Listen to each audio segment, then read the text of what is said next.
এই সার্ভিস প্রোগ্রামে আমরা কতটুকু সহযোগিতা করব এটা কিন্তু মুখ্যত নয়। তোমাদেরকে ফান্ড রেজ করতে হবে এবং তোমাদেরকে ফান্ড রেজ করে সার্ভিস প্রোগ্রাম করতে হবে। এবার সেই বিষয়ের কথা বলি।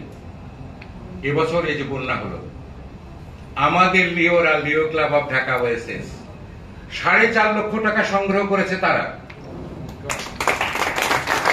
আর এই 4.5 লক্ষ টাকা দিয়েই তারা এই বিশাল বন্যার সময়, যারা ফেসবুক দেখে, সোশ্যাল মিডিয়াতে যারা যোগাযোগ রাখে, তারা দেখেছে যে ওএসএস ক্লাবের কি বিশাল কর্মকাণ্ড ছিল।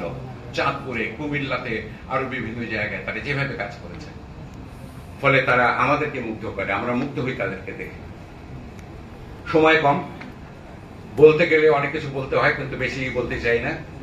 বারবার মন চেয়েছিল একটু বলি আজকের এই 25তম উদযাপনের দিনে ওএসএস নামটা কেন আমরা নিয়েছিলাম। আমরা কতজন জানি, আমরা লিওরা কতজন জানি কেন ওএসএস নামটা আমরা ধারণ করেছিলাম। ওএসএস শব্দের অর্থ হচ্ছে মরুদ্যান। মরুদ্যান সম্বন্ধে আমরা একটা ধারণা করতে পারি যে মরুভূমির সেই অসহনীয় পরিবেশের মধ্যে মরুদ্যান একটা বেহেশতের উদ্যানের মতো, মরুবাসীর কাছে। আপনার আমার কাছে সেটা বসবাসের অযোগ্য একটা জায়গা, কিন্তু মরুবাসীর কাছে সেটা বেহেশত। ওই একটু শীতল হাওয়া, একটু ছায়া, একটু পানি, একটু খেজুর, এটাই যেন তাদের কাছে বেহেশতের নিয়ামত। ঠিক আমাদের বাংলাদেশে অসংখ্য ভাগ্যত মানুষ আছে যাতে সকল সমস্যা আমরা দূর করতে পারবো না।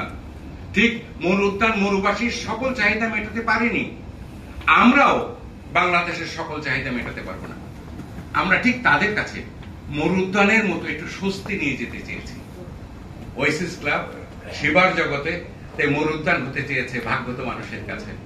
একটু সহযোগিতা, একটু হাসি মুখ, একটু ভালোবাসা দিয়ে তাদেরকে আমরা কাছে পেতে চেয়েছি, সমাজ পরিবর্তনের ভূমিকা রাখতে চেয়েছি। Thank you everybody, thank you. ধন্যবাদ স্যার আপনাকে।